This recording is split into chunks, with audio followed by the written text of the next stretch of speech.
What's up, gang? Welcome to the Greatness Machine. I'm your host, Darius and Todd. I'm so pumped to have you here with me. Now listen, the Greatness Machine, we're about two things. Number one, people who are living their passions. And number two, those who are creating greatness in the world and doing both of these things despite the odds against them. Each episode, we're going to feature interviews with game changers, business leaders, telling us their origin stories, what made them tick, what got them to where they are now. Why? So it can help you step into your greatness within your life, your business, and your career. Occasionally, you might hear a few solo episodes from myself, moi, as I leverage my 20 years of entrepreneurship as a CEO and founder to help you grow and level up in your journey to scale your life and your business. So come be a fly on the wall, enjoy the conversation, and I'm stoked to have you here with me. Guys, welcome to today's episode of The Greatness Machine. I'm your host, Darius and Todd. And boy, do we have a special guest. Todd McFarlane is in the house. What's up, Todd? What are you doing, Darius? How you been? Oh, man. Just living the dream amongst the craziness in the world. How about yourself? Look at, I learned long ago, I've got dominion over one human being every day, and that's me. So I control that guy, and all the rest of it, I just adjust on the fly. So nice. Well, I try to follow in those footsteps when I'm at my best. So I love that, man. Well, so guys, I'd love if Todd, if you don't mind, I'd like to kind of give a little bit of your background to our audience. As I was telling you before the show, the audience is filled with life maximizers, people trying to do cool things, and you've done a ton of amazing things in your life. But you guys, so I was telling Todd before the show, about 32 years ago, I was a comic book obsessed teenager, and there was a comic book that came out called Spawn 1 by Image Comics. And Todd was the creator of that. And I bought 10 copies of it and read it from front and back and bagged and put them in cardboard and protected all of them. And I own thousands of comic books. You guys my audience doesn't even know this about me. I was a total comic book nerd. So when you guys started Image, I was all about Image and Valiant and all the Marvel stuff. And you name it, I was collecting it back then. But I saw that Todd was a guest on Jordan Harbinger's show, and I was like, oh, man, I'd love to have him on the show. You've done so many cool things. So it's very grateful to have you here today, my friend. Thank you for coming on the show. Sure. Appreciate it. Appreciate you giving me the time. So definitely. So for those of you guys that are not as familiar with or not into comic books the way I was and still in my heart of hearts am, Todd is an entrepreneur, comic book legend. He's the founder of McFarlane Toys and McFarlane Entertainment, creator of Spawn, as I mentioned, and artist for the Amazing Spider-Man, as well as co-creator for Venom, which many of you guys know is a huge blockbuster character from Marvel these days, and amongst many other things that you've done in your career. But, Todd, here at the Greatness Machine, we love origin stories. Would love if you would give us a little bit of your background. Like, how did you get to where you got to? Well, I'm an old man now, so there's no shortcuts. So I'll see if I can condense it. Like anybody else, I was a young teenager, got smitten by comic books at a late age, started collecting at about 16, then spent the next 4 or 5 years trying to teach myself that style that I'd call Americana superhero style. I mean, I was an artist doodler my whole life. I just didn't have any direction for it. And then once I started collecting comic books, I went, hey, I'll just teach myself that look. Went to school, university on a baseball scholarship because I was an athlete still today. I got a game this weekend. Even at the ripe age of over 60, I still go play hardball. Nice. But when I was in college, besides going to practice and working on the gym and going to school and doing homework and taking my test and having a part-time job on campus, I would come home from about 12 to 2 o'clock, do my 2 hours of drawing superheroes. And then I just sent off literally hundreds and hundreds. I think the total was around 700 samples that I sent off to every publisher, every editor at every publisher. And over the course of about 2.5, 3 years, I got about half of them were rejected. I assume the other half were thrown into the basket, the waste basket. And after 3 years, somebody finally dialed up and said, hey, I've got a little scrub job for you. You want to do it? And that happened about 3 weeks before I graduated college. So although I ended up with a degree, I never ended up using it. I jumped in the comic book. Within 4 months, they canceled the book I was on. And that first story was from sort of an offshoot line at Marvel Comics. So I was at least able to get to one of the big boys, although I was sending my samples to every publisher, including Marvel and DC. And then ended up, I would argue my biggest break was I was in the business for 4 months. They canceled the book. I was able to resend my samples back out to people, but I was able to put 2 crucial words on my resume. I'm a professional, right? Prior to that, I was an amateur. And so even though 4 months had gone by, I didn't really get any better. I was able to say, hey, I work at Marvel Comics. And that puts you in a short stack, not in the amateur, everybody wants to break in the comic book stack. And then the big break came, oddly, and I reflect back on it, is there was an artist working on one book over at DC Comics. He was in great shape. As a matter of fact, they had done articles of him in Muscle magazine and stuff, and he was a great artist. I think he just drew himself. I think he just looked in the mirror and drew himself. But he was such a health nut that he decided one day to drink unpasteurized milk, didn't know it, had an allergic reaction to it, and died. And so, like, the phone call I got was, my artist just died. I need somebody to jump on a book. I just saw that you're available because they let go of your book at Marvel. You want to come jump on the book, and that was where the steady work and full-time work began, and I was off to the races at that point.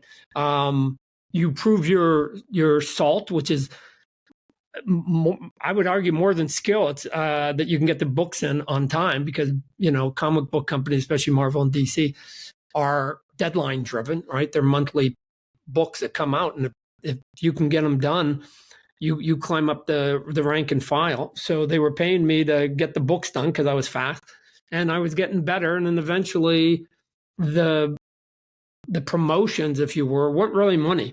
The promotions are they give you bigger books. And so I went from DC, jumped back over to Marvel in quick order. I was doing the Incredible Hulk, jumped back over to DC for a little bit of Batman, and then came over and got my sort of the one to put me on the big map was did the Amazing Spider-Man, and artistically sort of turned them sideways. That worked for my career, got me in trouble with my bosses. But it sent me along the way, and then eventually just got tired of fighting with my bosses because I was selling fucking more comic books than anybody they employed. And so 7 of us left, started a company called Image Comics. And Image Comics is, for the last 30 plus years, been the number 3 company. Got Marvel, DC, and Image Comic Books. And the 7 of us were, sort of an A team, right? The ones that were doing all their top selling books at Marvel. We left and started our own titles. And during that time, I had to come up with a new book, Spawn, that I'd created when I was 16. And people started seeing that Spawn was at the top of the sales chart. So they started coming for licensing deals and wanting to put them in video games and TVs and movies and toys and whatever. I couldn't make the deal on toys, so I started my own toy company and sort of shook that industry up a little bit. And then now just been doing it for 30 years. So I've been in the toy entertainment and comic book business for 30 years. Oh man, that's, first of all, I appreciate you. Like the story is amazing, because from being an outsider looking in, I was following, like, I was a fan of all you guys before you left Image, when you were doing all your stuff like the X-Force. Before we left Marvel, you mean? Excuse me, before you left Marvel to start Image. Yep. And was one of those like kids that was like, oh, Rob Leaf is going over there, and Todd's going over there, and all these guys are going over there from my favorite books at Marvel to start. To put in perspective, there were about 8,000 comic books that came out in the year that we left. Of those 8,000, the 7 of us accounted for 44 of the top 50 sales. So if I did Spider-Man, there was 12 books, right? And so if you just took every book that came out, doesn't matter Spider-Man came out 12 times, Thor came out 12 times, Iron Man came out, Batman, and you took and said and ranked them all. The 7 of us were the ones that were responsible for 44 of the top 50. We were the dream team of the comic book artists that were selling at that time. Yeah, no, it was incredible. And so when you guys, it sounds like you guys got tired of maybe the corporate bureaucracy at Marvel. Is that what happened, or these other companies, and said, "Screw it, we're going to go start our own thing"? I mean, you're young guys back then. Yeah. So Darius, I learned at the beginning, I didn't understand this, but I learned that as time went by. I thought everybody was quitting for the same reason I was. Right. Power to the people. But I found out that we had 7 different personalities quitting for 7, sometimes dramatically different reasons. For me, it was simply that I got tired. I don't have the personality to sit in a room. Like I said, at some point, because I was changing the look of Spider-Man. Right. And here's the bizarre piece of it, that although I was changing the look of it, the sales were climbing. Right. So to be clear, when I took over the book, Amazing Spider-Man, it was at number 21 on the sales chart. Right. And in quick order, the writer and I, and then eventually they gave me my own book. I took it to number 1. They gave me my own book. And that book set a record. That record still stands for single creator sales on a book in corporate America in terms of comic book. And yet during that whole time, every time I went into New York, I'm Canadian. I was born in Canada, so I was living up in Canada. Every time I went into New York, I'd get called on the carpet, and the conversation was, Todd, you gotta tone it down, and you're rocking the boat, and Spider-Man is our icon, and he has a certain look, and you need to just adhere to it, which is odd because they came to me and they said, do whatever you want, get the sales up. I did exactly what they asked of me. And then they jumped on board, and it was that, not that they weren't thankful that I took them to number 1 with that book and set record. It was that I didn't, in hindsight, do it exactly the way they probably had envisioned it, right? And so the way that I explain it is, if your boss said to you, Darius, hey, we're gonna have a party at 10 o'clock, and we're gonna have it at Bill's house. And the goal is I want to meet everybody at Bill's house at 10 o'clock for the party. Because that was a goal, Todd. The goal is to get the Spider-Man sales up, hopefully to number 1. That was the goal. The goal was getting to the party. So I get to the party at 10 o'clock. I meet the goal. And the argument isn't that I'm there at 10 o'clock. The argument isn't that I am at Bill's place at 10 o'clock, which was the fucking instructions. The argument is that we're now going to have a conversation that I didn't take the same street. That right. they took Main Street and went to 45th and then went on the highway up here. I went this way. It doesn't matter. We got to Bill's house. The goal was to get to Bill's house, and they wanted to argue the other stuff. Who cares what my Spider-Man artwork looks like? Who cares about what it looked like before? It's number 1. It's your number 1 selling book. And yet I was just in their office having this bizarre conversation over and over.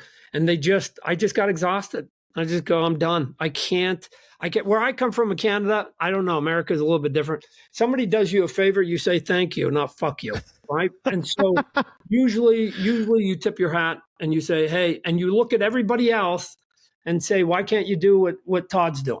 But no, I was the bad guy. And there was a couple of my other buddies that came along that sort of fell into the same sort of frustrating arguments. And so we just said, thanks, you guys do what you got to do. We're out of here. So how did they, look, Image was in Matt, when that happened in, 1991, 92, when you guys left and started that? December. So I was like, yep. Yeah, I was like 13 years old when that happened, and I'm telling you, man, if there was a guy that was like number one fan, this guy was number one fan then. Like me and my friends would go to comic book shows and we'd buy all your guys' books, and we were like obsessed with collecting the. I think back then you were collecting them to get the Image Zero comic book, and I mean I have 6-7 copies of that, and so. Were you guys like was it hard starting, because you guys knew how to be artists within a big machine? How was it starting your own thing and then having to deal with the business side of it? Okay, so real quickly, let me just walk you through how we broke the news to them, right? So there was 4 of us that were going to start this new thing that eventually would be called Image Comic. We fly to New York. 2 of us fly to New York. Rob Liefeld was one of them. Rob Liefeld is the young man at that point who had created Deadpool and Cable, right? So I co-created Venom. We had people. One of the other ones was one that had just sort of reinvigorated the Guardians of the Galaxy. So we had some key people. But in my trip there to go and talk, Rob and I, to talk to the heads of Marvel to say we're going, I happened to run into Jim Lee. Jim Lee at that point had the best-selling book. He had actually surpassed my book, and was sort of what I've always called as the golden child. And I ran into him accidentally the day before, and I said, "Hey," he goes, "What are you doing in New York?" And I told him, and then I gave him the sales pitch, and he jumped on board. And the only reason I bring that up, Darius, is because there are pieces that matter in an equation, and Jim Lee jumping on, who is now. Fast forward, he's now, the head publisher at DC.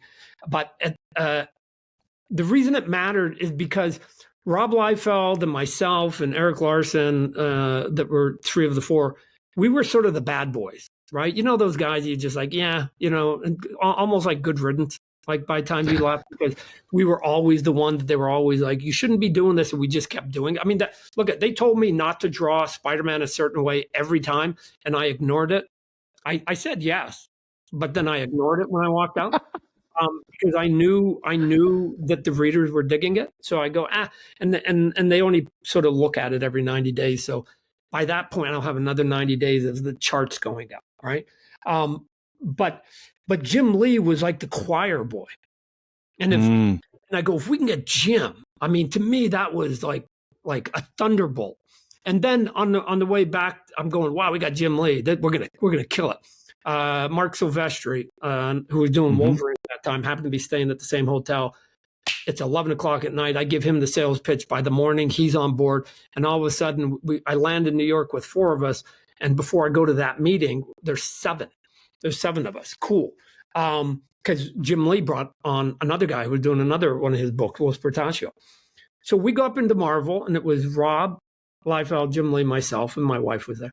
And we basically tell them we're leaving. All right. We're not negotiating. We're not asking for anything. We're just saying we're leaving. Here's the reasons why we're leaving. Oh, by the way, if it was us, I would close this barn door, because if you don't, I think you may have another 6, 7 artists in a month or 2 months from now, and they'll leave, right? Because they're going to feel the same things we did. I don't know. And then we went over to DC, and maybe this aggravated them, which it did. We went over to DC because usually you hop, if you get fired or hate Marvel, you go walk over the street to DC. And as soon as you don't like DC, you go back over to Marvel. And this is all you do. Right. You just go back and forth. But we went over to DC after talking to Marvel, and then sort of going yes and saying, but, if it doesn't work, young boys, you can come back, which to me was like the wrong thing to say to a guy like me, because I'll die before having to crawl back, right? So, and Jim Lee was, because he was in the elevator when that statement was made as the doors shut, and he's a smart man too. And my dad was in the printing business, like printing stuff. Shit, that was going to be easy. We went over to DC. We told them we were leaving. They thought they had hit the mother lode. They thought that, like, oh my God, here's Todd. Jim Lee's never been over here. Oh my God. And Rob Liefeld and everybody else just quit. Woo! And we just said, we're not going for you either, right? Ooh. Because you guys have the same business model that we don't believe is conducive to encouraging freelancers to give the loyalty. I mean, you seem to want the loyalty only in one direction. You don't want it the other one. They were sort of crushed when we walked out, and we started Image Comics. And the risk. So again, to get back to your question, did we know anything about business? Of course not. I mean, to some extent, because we were freelancers, and the freelancers, what that means is if you get like $100 a page, you do 10 pages, they're going to give you a check for $1,000. You got to take care of your retirement. You got to take care of your medical. You got to take care of any other, like you're kind of a mini business when you're a freelancer. Sure. You're not, because you're just forced to do it or you don't do it. Right. I mean, again, I'm not saying everybody's created equal, but we started Image to the best of our ability. We skinned our knees for the first year and a half. It was probably the biggest weakness. We were so sort of distracted with the business part of it, trying to learn the business part, that we forgot that we also had to get our books out. But the piece of it was that we were, as I've said before, we were only getting about 4 or 5% of what we were earning over at Marvel for the books that was trickling down to us. So I thought mathematically we could get 1/20th, 1/25th the sales, but we keep 100% of it, because now those characters we're doing at the new company we had started, we own them 100%. We get to keep 100%. So if we could get even like 1/20th, like 1/10th would be great. Like 1/10th, we'd be making more money. And what ended up happening, Darius, is that we sold more at that moment than we were selling at Marvel.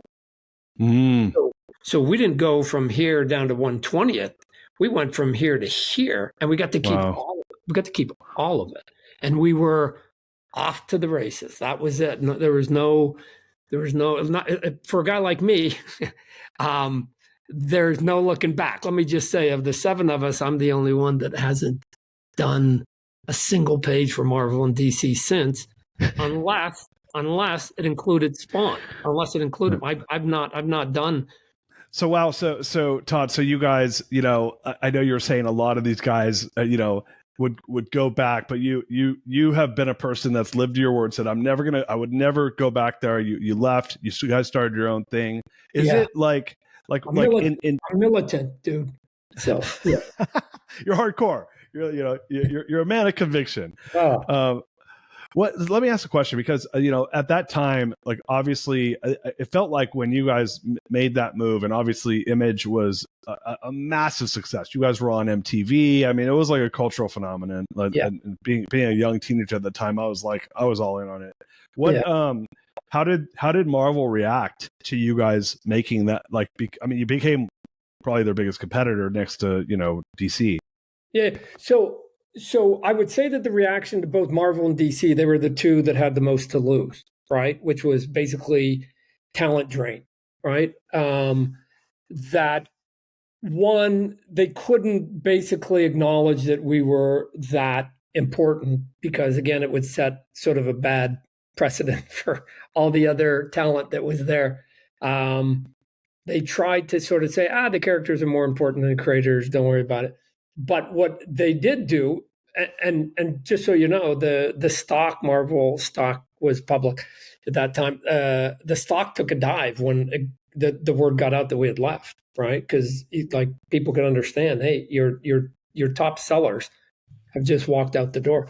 But what both Marvel and DC did is they went back and looked at their traditional freelance contracts and modified them, right? And so I again, you always think they can sort of push the boundaries more, but they did it for the better. So even some of our critics, our peers that were critical of us leaving, were the beneficiaries of a better contract because of our move across the board, because that was them doing the closing the barn doors a little bit, which was to enact that.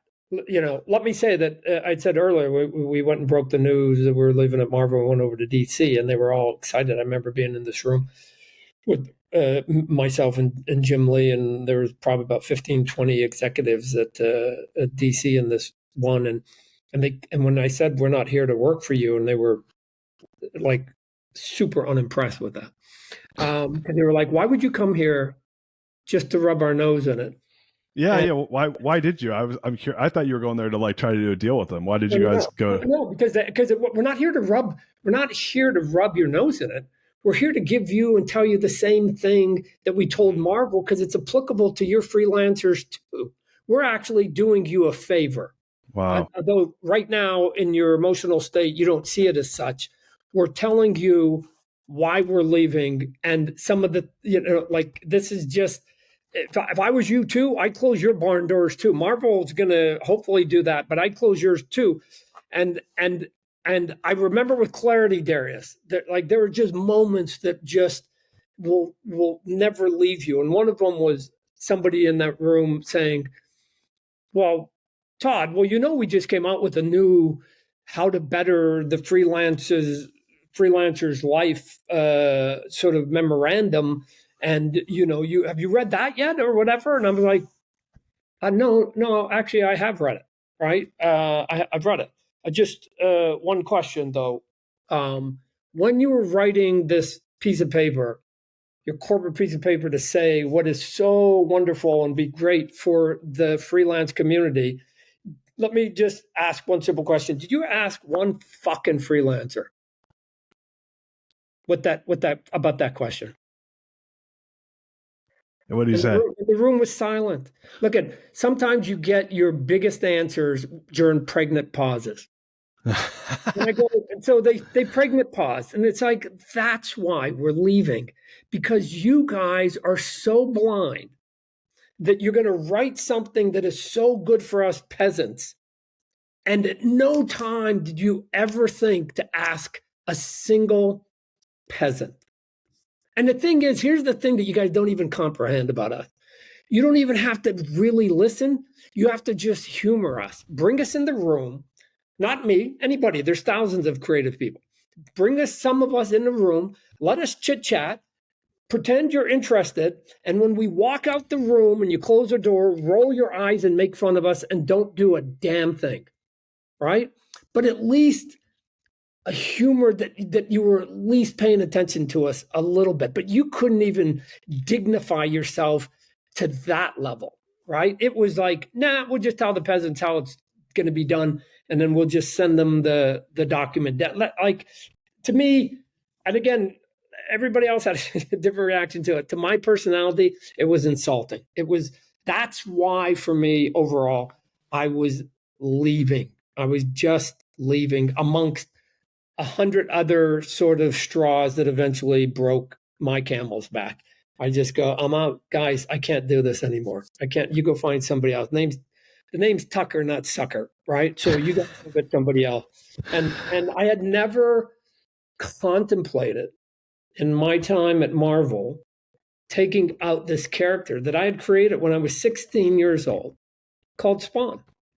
There was never a time that either company had given me a pause to say, oh man, I got this cool big story out. Man, I'm going to bring out this character called Spawn. It'd be super awesome if Spawn's sitting next to, in the Marvel universe or DC universe, next to Batman or Spider-Man. They never gave it. And part of it was, before I got into comic books, I read a bunch of like memoirs of people who had been in the industry since the beginning of it, since like the late 30s all the way up. And I saw that they had been doing this to creative people ad nauseum. Build them up, take advantage of them.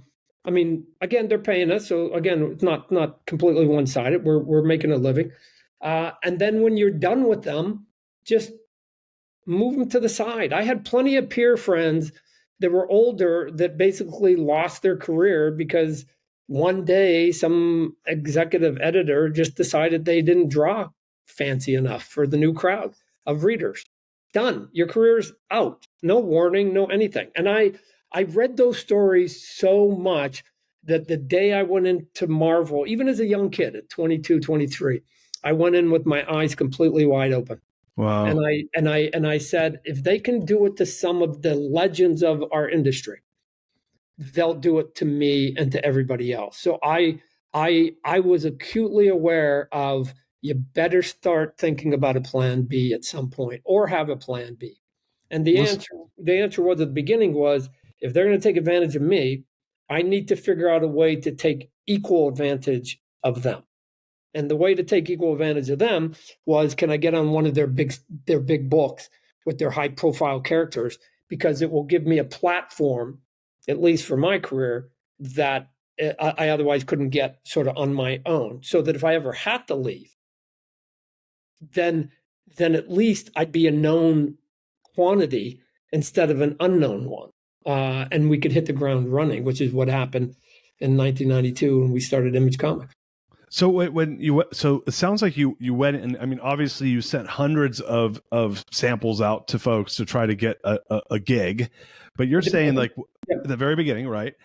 But even then, it sounds like you were kind of a student of the game and recognized early on that, like, oh wow, this is like pretty transactional. Like they're gonna like leverage me for the talent, assuming I could even get into this field, which is a big question I have, because there's a guy, Scott Galloway, who, I don't know if you've heard of him. We call him Prof G. He's a popular guy in the pundit right now, and he's talking about industries that people should stay away from. Which is, he's like, if they have 99% unemployment, you probably shouldn't go into that industry. And entertainment industry is one of them. It's like 99% unemployment. I'm assuming for every one Todd McFarlane sending out 700 samples, there's a bunch of other people trying to do the same thing who aren't getting gigs. Like, Yeah. how did you? I mean, obviously you have a ton of perseverance to like do that, but like, what is, like, if you're talking to a kid, or maybe your kid or my kid. My kid, by the way, loves to draw. Like, is like the way you're describing yourself as a kid drawing. My kid's like that. Like insane drawing all the time. And so for a kid that's like, hey, he wants to become an anime artist or wants to go into art, knowing with his dad, his dad's entrepreneur, I'm like far then in the spectrum. I love following your dreams, but I'm like, dude, if you want to go for it, go for it. But 99% unemployment ain't no joke. What is your thoughts around that? And then, like, did you actually, even with that mindset, be like, hey, I still know I'm going to go get mine once I'm there? I'd love to hear that. So let's start with the first part. We live in a different world than when I broke in, Darius, right? And the big demarcation mark is that there was no internet. Right. And so I wasn't competing against the rest of the world. I was competing at the time against people that were in North America, mostly in America, and people who were kind of regionally close to New York, which is where Marvel and DC were, the big hubs. And it was only at the advent of things like FedEx that all of a sudden you could sort of spread out a little bit more. But all the talent that is now there today, I mean, I tell people almost every day, like, if I had to break in today, given that I have to compete against the world, right? Not against like American kids sitting in their basement. I'd have to compete against the world. And I think that's true for acting, for singing, for writing, like all of it. It's now your skill set has to be so much higher, right? The amount of talent that is in our industry right now is at its apex. It's at the biggest and highest level since I've been around, and I'm pushing 40 years now in the industry. And that's because we've opened it up to the globe, right? I mean, 2/3 of the artists that I have they don't live in North America, right? So I can find now the kid living in the basement, but he's now in Portugal or in Poland or in Korea, right? Or in South Korea or Russia, or like they're scattered someplace else. But man, look at the talent there. They had no way to get there. So I didn't know that. I was naive about that. I just went, I could see the level of work that was out there. And I'm talking about the mid 80s now. And I go, okay. And although I was inspired somewhat by the great artists, the ones that really wanted me to break in were the ones that weren't good, right? Like, you don't look at the top. You look at the bottom of any industry you want to get into and say, can I compete with the guy at the bottom? Because then they're going to put you at the top. So you just go, there were a lot of books where I thought the eyes were kind of crooked and the faces were weird. and I go, shit, I can draw crooked eyes and weird faces. I'm going to send off my samples. I'm going to do it. But now you don't have that luxury because too many people can draw pretty. So I like what I also do believe that if you have talent, it will be found, because people like myself who now have multiple books, and I need to go find artists and talent and writers and colorists. Like I'm constantly on the look, right? And I find people. I mean, it's in my algorithms. Like if I just go to Instagram and I did, you hit the search button. Yep. I don't even have to I don't put any words. I just hit it. Bam! Nothing but artists come up because it knows that's what I'm looking for. And all of a sudden, and then I'll scroll through them, and then every now and then I'll go into one of their accounts, make sure that the drawing they did today isn't a one-off, that they actually have other stuff to back it up, that this is a consistent talent that they have. And then every now and then I'll just DM somebody and go, hey, I'm Todd McFarlane, did this. I do comic books. You got some really cool stuff. I think fans would dig it. I don't know if you have any interest. And I've been able to grab lots and lots and lots of those people, right? So, but again, that's me finding a couple, and Marvel finding, and DC and some of my peers finding them out of tens of thousands of people who want to do it. So you're right. The mountain is a lot steeper today.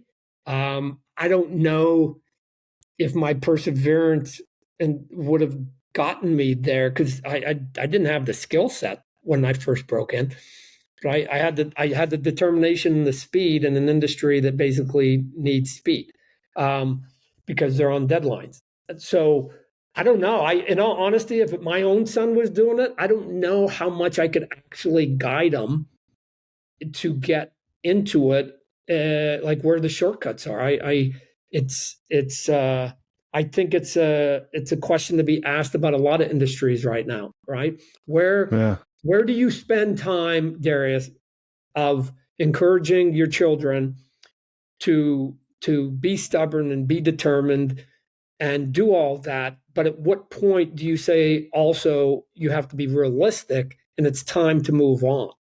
Yeah. Right? You don't have to completely shut that door, but you need to go make a living while you're kind of trying this other thing that may take, that you used to take 2 years to get in, might take 8-10 years to get in, if ever. But in the meantime, you have to put food in the belly and a couple other things. Yeah, no, I love the perspective, because I think that we went from an analog to a digital to now a creator world where, I mean, AI that's creating stuff. Like, it's not even humans doing it now. By the way, what do you think of that? Like, how do you think that AI is going to affect the industry, from an artistic standpoint, given the fact that a computer can draw parts of it for you now? Do you think that's just a tool that makes it better? Like, how do you think about that? I think it's just a tool. I think every tool that is given to mankind can be used for good or bad, right? Beginning with the hammer, right? You can build a house, or you can bludgeon somebody over the head with it. I don't know, so there are certain tools, and if you know how to use them, you can get better results out of them. I think AI probably going to make the biggest dent, at least in our business, for concept artists, because you can concept really quickly with it if you want. Yeah. But you still then have to draw pages and or make the toys and or sculpt stuff, and there's lots of other processes that go behind it, right? But if a director can come up with his own storyboards, right, and doesn't have to rely on somebody else giving him a mediocre storyboard for his own movie, will he take advantage of it? Probably. I think there are some skills that are endangered by it a lot more, but all the rest of it, no, because it's just one single drawing. I mean, again, so maybe if you're an advertising agent, maybe you can take advantage of it a little bit more. But if I show Photoshop to people and I show them like all these sort of tricks on a Photoshop, and sometimes people will look at it and they go, "Oh, Todd, that's cheating." I'm like, "What?" I go, "It's not cheating. It's an efficiency." But if it's cheating, here, I'll give you the pen. Go draw an elephant. Then you either have the skill to draw something or you don't, and that there's an efficiency that can go with it, whether that's in our case digital software. It doesn't help my mom be a better artist, Right. right? And so but AI is pushing it because you could actually, my mom can now say words, type words, and she can get art out of it. So but I not in the comic book industry. Until somebody can figure out how to do panel to panel continuity and it replicates the same look, because each time you input an AI, it gives you a different sort of algorithm. Like you're not going to get the same Peter Parker face over and over and over, and that's the magic. You have to convince people over the course of 20 pages of a comic book that you probably do 120 different drawings within those 20 pages, that's the same human being, whatever cast of characters that you have in it, right? So AI hasn't figured that one out. That's fascinating. So you obviously you left Marvel, you guys started Image, and from that came Spawn, which has become this like worldwide phenomenon. You turned it into a movie. It's been around now for 30 plus years. Like when you obviously that was a character that you held for yourself. I did ask that question, but let's go back there, and then I want to hear about like how do you transform that into this empire, right? And maybe some of it was luck and some of it was intentionality, but like were you holding that character back? You're like, all right, man, like I got to hold back because I know these guys are going to do what they're going to do. You know, this is a business and I'm just a tool that they're using to get a character that they want right now. Was Spawn always held back intentionally for that reason or because they didn't ask? No. So I had created probably 10, 20 characters when I was a teenager trying to teach myself how to become a superhero artist as an amateur. He just happened to be my favorite. Right. So I got a bunch of them. He just was my favorite. So that when we left Marvel and we looked at each other, the seven of us, when we started Image Comics, we go, okay, now we all got to do our own book. What are you going to do? I knew instantly what I was going to do. Oh man, I got this character I've been sitting on. I've been sort of thinking about him off and on, called Spawn. I'm going to do him. So he wasn't there for any master plan. I wasn't that smart. I argue I'm kind of simple. I'm tenacious as hell. People probably give me more credit for my intelligence just because I'm just willing to go through walls. But what I did do is once Spawn came, then I did say that I wasn't going to get distracted from him. And where some of my other partners created studios and put out multiple books and we're doing a bunch of other things, I just went, I'm gonna stick with Spawn for 50 issues before I even think about doing any kind of miniseries or spinoff, because I want that character to just come and just attrition and steadiness of product over and over and over matters, right? Because if you can get people addicted, then that's how you can sell them your drug. And in this case, it was my Spawn comic book, and so. There was three of us that, there were six partners because one had left. Three of us decided to do like one book and the other three decided to have studios. I just went, no, I'm just going to put my head down. I'm going to put my head down. I put my head down and I'm going to do it. I mean, fast forward now, a few years back, we got a Guinness Book of World Record for getting up to issue 301, which is the longest running creator-owned comic book by any human being since the dawn of man, right? So it's, like I go, no, I'm going to just grind it out. But to get to 300 issues took me 27 years. So again, there was no shortcut to it. We just sent issue 360 to the printer, so I've since added another 60 issues to it. So whoever's thinking of breaking my record, they're gonna have to put another 5 years in. So they're gonna have to put at least 32 years into it. But then once we establish it, and Spawn was number one. When Spawn came out, it was the number one selling book of all companies.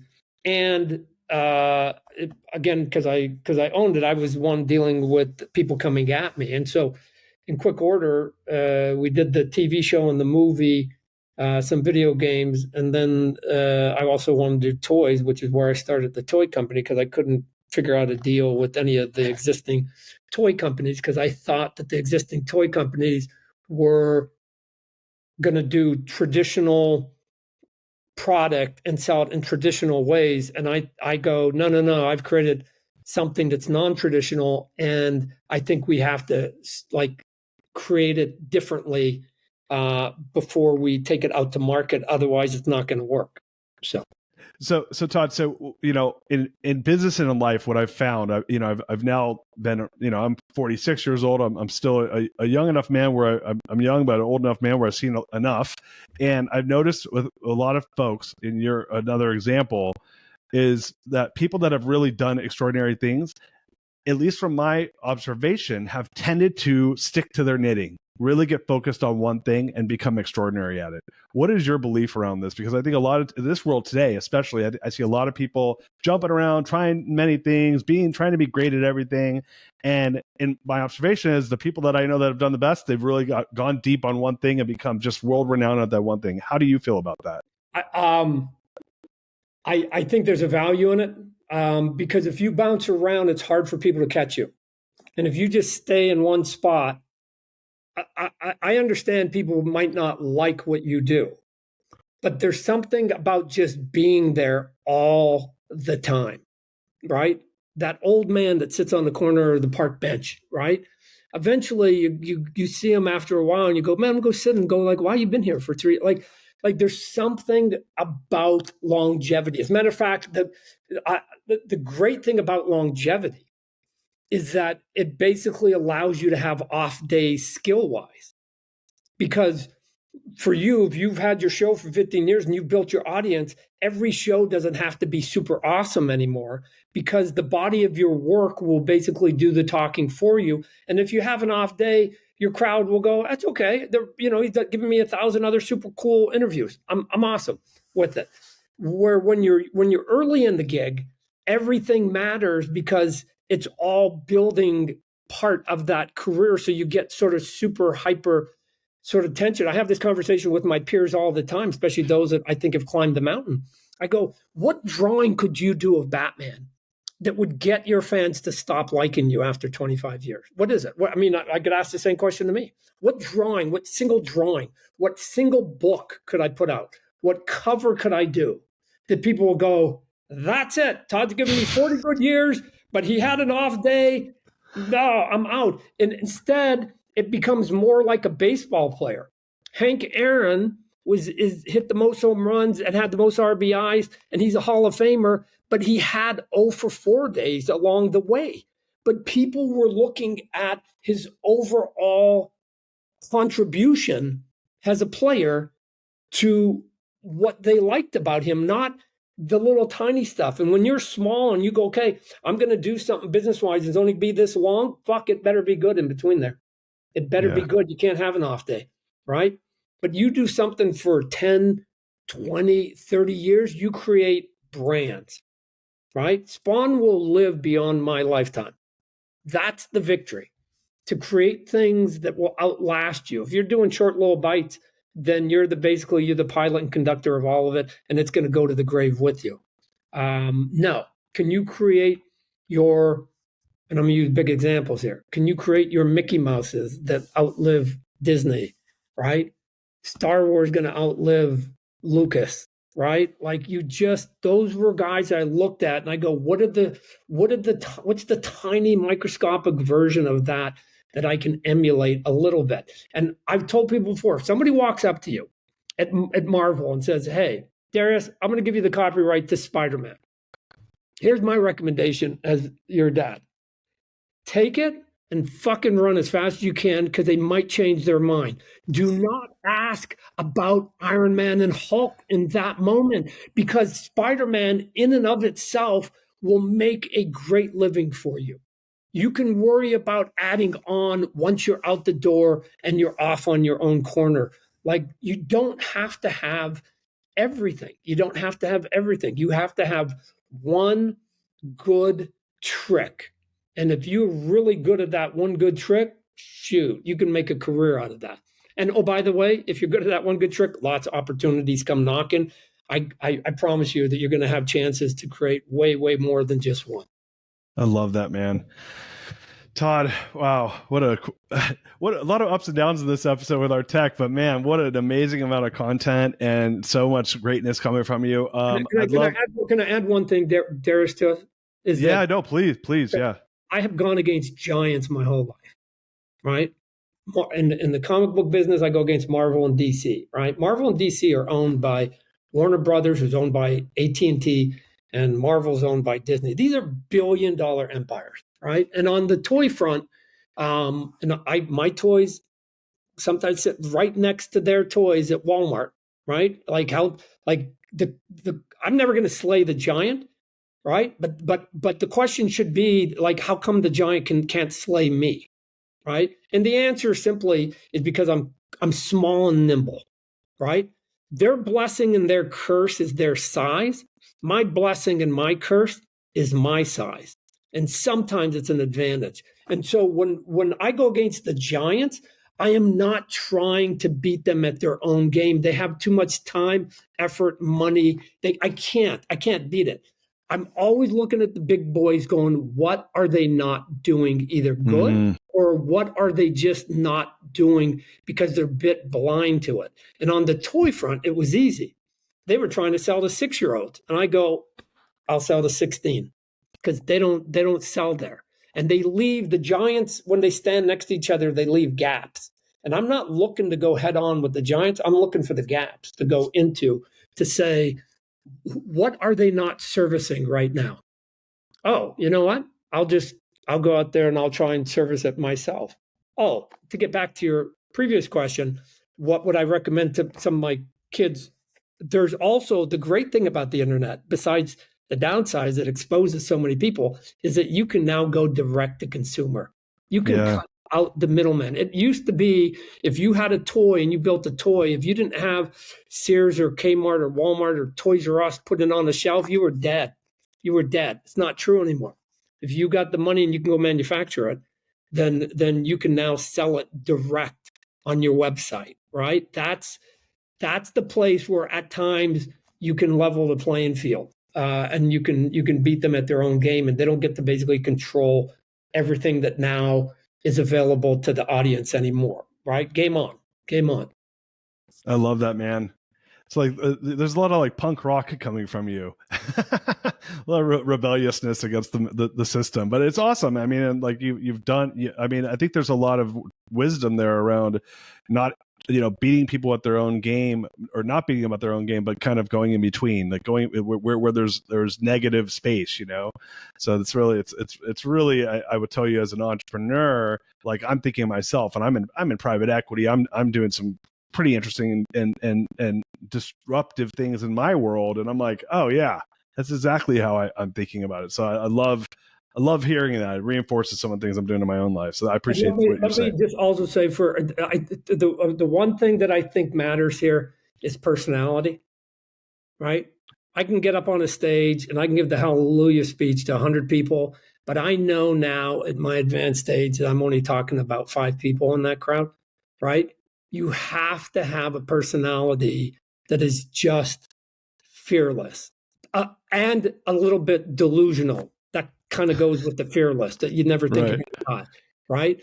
Because if you don't have the personality, I've now found, it's one of the discoveries I've had along my journey, is that giving all the tools to somebody and laying it in front of them, dragging the horse to the water and putting their head in it, does not mean they will drink if they're not the personality to go with it. So for me, what people give me credit for being like just go is natural to me. It's not an effort for what I do. I don't think I'm doing anything out of the ordinary. People who are shy, potentially, who are not nearly as self-confident to the point of being delusional. Look, my wife says to me plenty of times, I would love to die and become you someday, Todd. And I'm like, and my answer is, you should. It's a good gig. It's a good gig. But you have to have the personality, and here's why: because if you care and you matter and you pay attention to all that other stuff, it's going to kill you. Look, I don't read a single comment on my socials.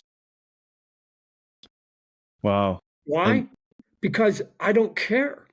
I don't care either way, Darius. I don't care either way.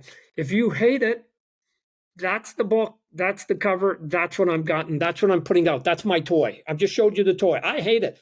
Well, the toy's baked. It's made. It's already on the shelf. Okay, what about the opposite? I love it.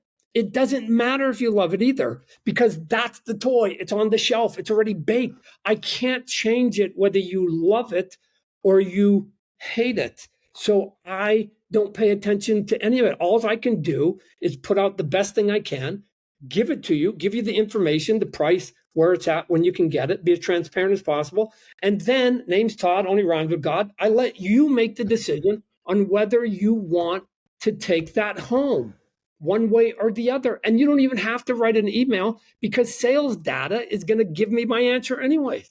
I'm going to get it. I'm going to get it. And I'll leave you with one last piece. And it's just, again, a part of the personality, but it's a way to get over it.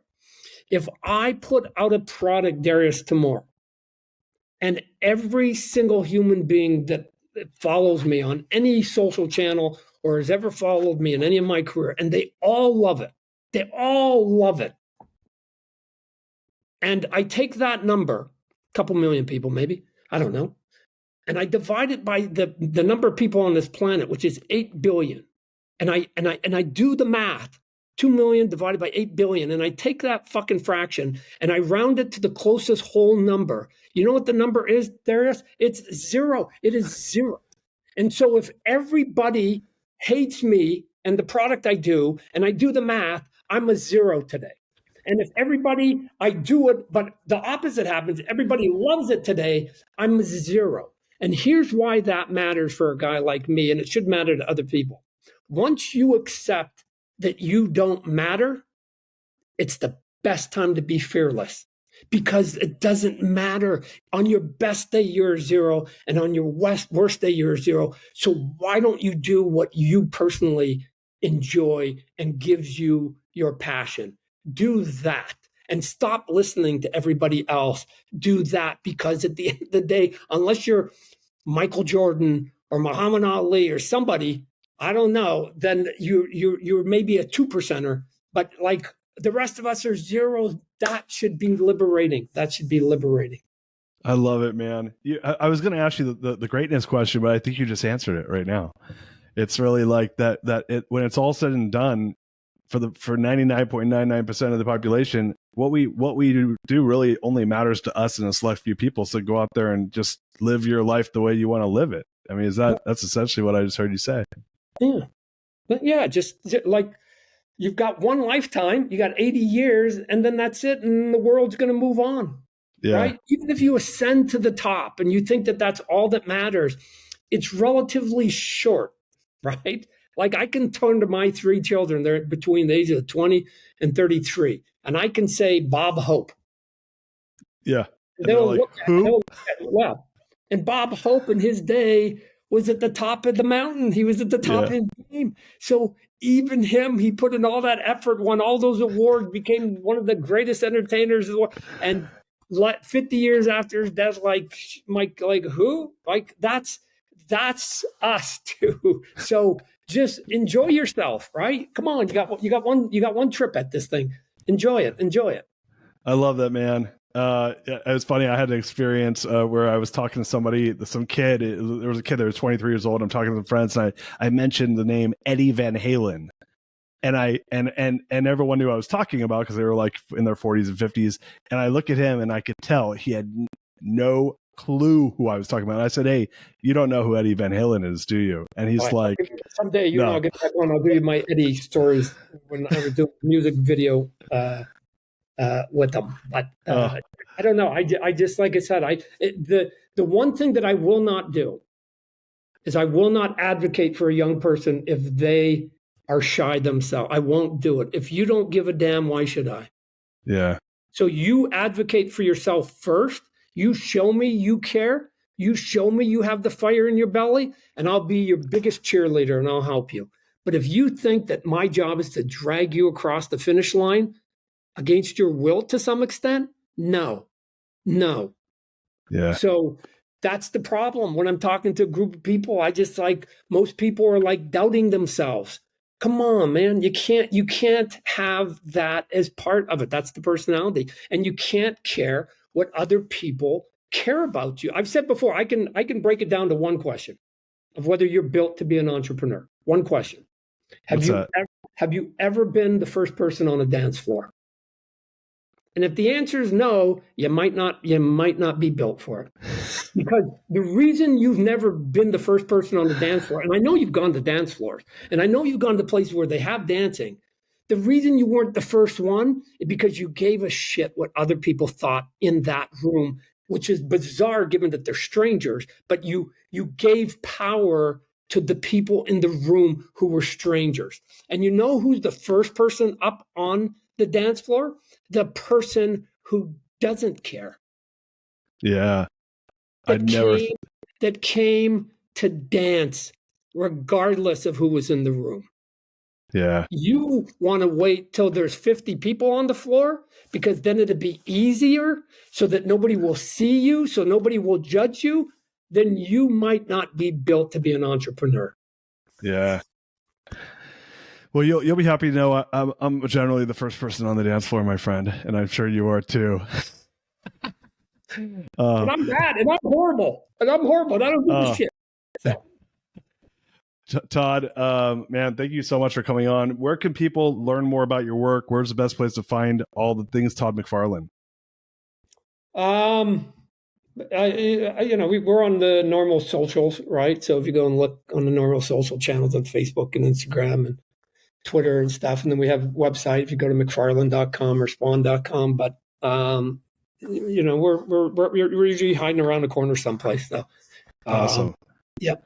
Well, man, we'll put all that stuff in the show notes. You guys got to check out Todd's work. It's a life of amazingness. And Todd, so much gratitude having you here today at the Greatness Machine. You're dropping knowledge, and really appreciate the work that you've done and continue to do, putting out in the world, my friend. Sure. Here's why I like to talk to the youth, because the revolution works a lot better if you've got 100 people talking about it, right? Yeah. I don't want to be up on stage with me and a couple other peers. I want to be up on stage with 200. And then I hope the 200 turns into 500 and 500 turns into, like, the more people that are advocating to basically do your own thing, however small or big that may be. And the more people that can stand up on stage and talk about some success of it will make it easier for others to say, oh, I'll try that because look how many are succeeding, right? Yeah. What's way more frustrating to me is when there's a small select group of us, because then it seems harder. And I don't think it is. I don't think I'm any smarter, any more talented than anybody else. It's just now the personality piece of it, of just going. And there's no shortcut, right? Robert Kirkman, my other partner who created The Walking Dead, right? He'll tell you the same thing. There's no shortcut. We both just put our head down and do the work, and then every now and then you get a big break. I'm not saying everybody's going to turn out and come up with a Spawn or Walking Dead, but you don't know if you never try it. That's the piece. And if you're going to talk yourself out of it, then why should I care? If you don't care, why should I care? So come on, man. Right? Just advocate for yourself. The worst thing that happens is if you fail, you can go back to that job that you just quit. You can go back to it. They'll hire you back. What are you talking about? Whatever it was you were doing before, it'd be there even if it doesn't succeed. But what if it doesn't? What if you get a 40-year career out of it? Yeah. It's good. It's a good life. It's like, I know. Part of it is I know what it's like living on that side of the fence, and I wish it for everybody. Yeah. Todd, so much appreciation from us here at the Greatness Machine. So much gratitude. Thank you so much for coming on. We appreciate you, my friend. All right. All the best to you, Darius. You keep doing what you're doing too. I will. You guys, peace out. Share this work. More people need to be following in Todd's footsteps and just doing it because they want to do it. Be the first person on the dance floor, as he says. Until next time, peace out. We love you.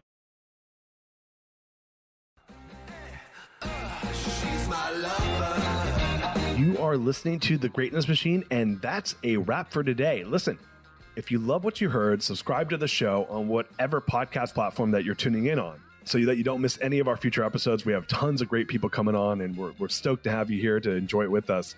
leave us a review. Tell us what you love most about this particular episode. We love getting the reviews. We love to see what you guys love most. And if this particular episode, made you think of someone who's leveling up in their business and in their life, print screen, share it with them. Leaders are the best givers. And after all, we're all here to support and grow with each other. And in case you want to see some of the fun behind the scenes shots or some of the things that we're doing, I'm actually writing about this in my weekly newsletter. Go to www.therealdarius.com and subscribe to my newsletter. We're talking about fun things like business and life and mindfulness and cryptocurrencies and gosh, I don't even know, everything and anything, but it's tons of fun stuff I write about. I try to get it out on a weekly basis.